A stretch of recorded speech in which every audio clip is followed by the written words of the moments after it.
आज मैं आप सबों का ध्यान कहीं दूसरी जगह ले चलना चाहूँगा। एक तो संस्कृत की उपेक्षा के कारण व्याकरण की प्रतिष्ठा चली जा रही है। हम शब्दों का प्रयोग कर रहे हैं, मूर्ति की पूजा करते हैं, पर मूर्ति का बोध नहीं हो पाता कि आखिर यह मूर्ति का स्वरूप क्या है। आजकल हिंदी की भी बड़ी उपेक्षा हो रही है। हिंदी में भी हम मूल अर्थ को नहीं जानना चाहते हैं। इसलिए हमारे शिक्षकों से आग्रह है और बच्चों से भी कि जिन शब्दों का प्रयोग करो उनका सही अर्थ जानने का प्रयास भी करो।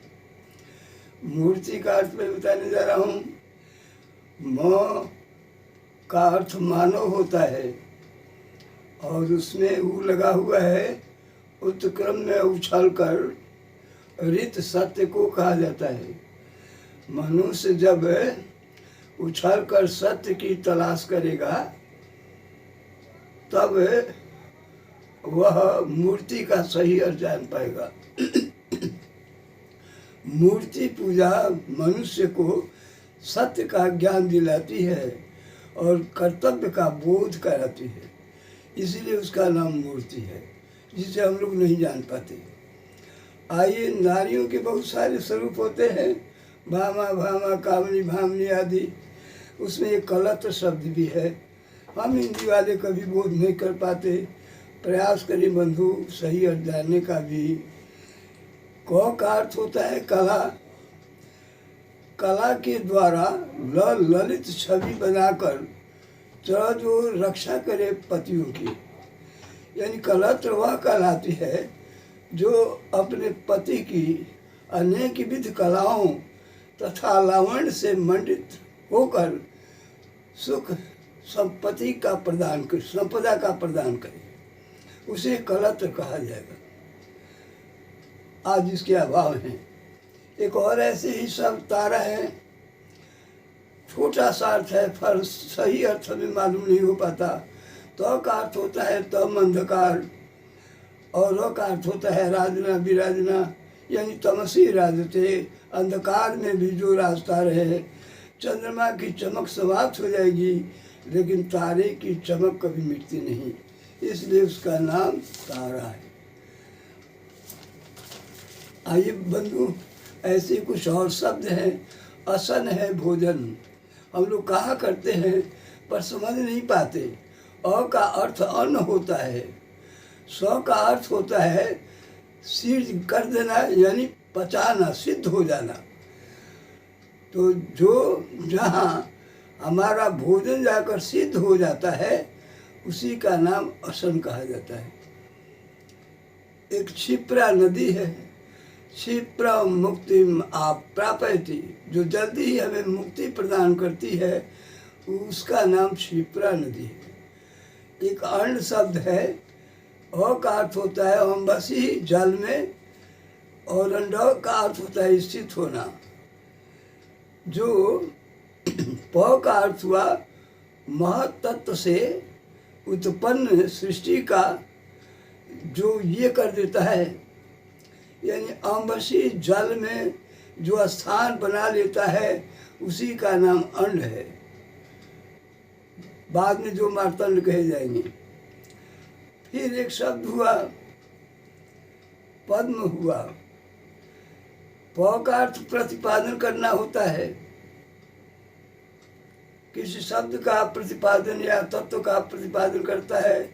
मोह का अर्थ महत्त्व से होता है। यह प्रकृति महत्त्व से शुरू हुई, उसी के स्वरूप का, सृष्टि का प्रतिपादन जो करता है, दो मने अपना स्थान बना लेता है, जिसे पद्म कहा जाता है।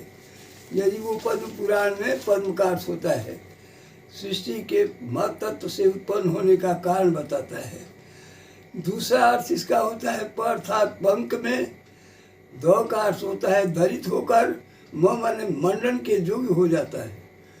रहता तो पंख में है लेकिन अपने गुणों से, कर्मों से वह मंडन के योग्य हो जाता है, पूजा के योग्य हो जाता है, इसलिए उसका रूप कमल जैसा हो जाता है। अघ का अर्थ होता है अ माने अहर्निश, रोज रोज। हन का अर्थ होता है हनन करना, मारना।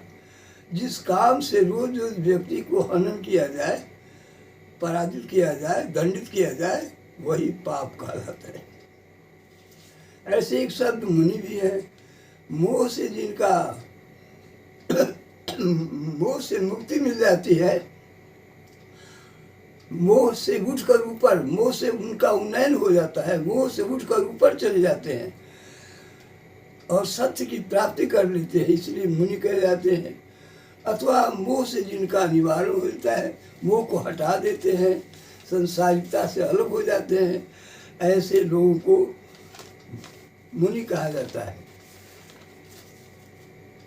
नक्षत्र एक है, न का अर्थ नहीं होता है, छ माने क्षण करना, नष्ट होना, तो माने तमसी अंधकार में, और माने रास्ते, यानी अंधकार में भी कभी उसके प्रकाश खत्म नहीं होते, ऐसी वस्तु का नाम नक्षत्र है। शब्द तो एक कोलंबा है जिसे हम अमेरिकन नाम में रख लेते हैं, पर वैसी बात नहीं है। क का अर्थ है जल होता है, ब माने बारह होता है सुअर, ब माने वसुधा को सुअर ने ऊपर लाकर स्थिर किया, इसलिए उनका नाम कोलंबा हुआ है, अर्थात विष्णु हुआ है। एक शब्द हीरा है जिसका अर्थ हुआ हरति राजानम। ये हीरा प्रकाशवान पदार्थ राजाओं के चित्त को चुराता है, वो आक्रमण करके लूटना चाहते हैं, रखना चाहते हैं, इसलिए इसका नाम हीरा हो जाता है। कृपया आप बंधुओं से मेरा आग्रह है कि इन शब्दों की जानकारी के लिए आप किसी विशेष शिक्षक की शरण में जाएं और अच्छी पुस्तकों का अध्ययन करें। शब्दों से हम खिलवाड़ न करें, शब्दों के सही अर्थ होते हैं, ऐसा न होने पर माँ सरस्वती रुष्ट हो जाती है, ज्ञान में कभी परिपक्वता नहीं आती है। आज ऐसे ही देखे जा रहे हैं विद्वानों में भी कि शब्द के सही अर्थ की जानकारी से बहुत दूर चली जा रहे हैं। अस्तु, क्षमा करेंगे कुछ ऐसी बात कहने के लिए, लेकिन मैं यह बात सत्य कहूँगा आचार्य की हैसियत से कि आप लोग शब्दों का भी ज्ञान हासिल करें, मूल अर्थ ऊपर ऊपर करें।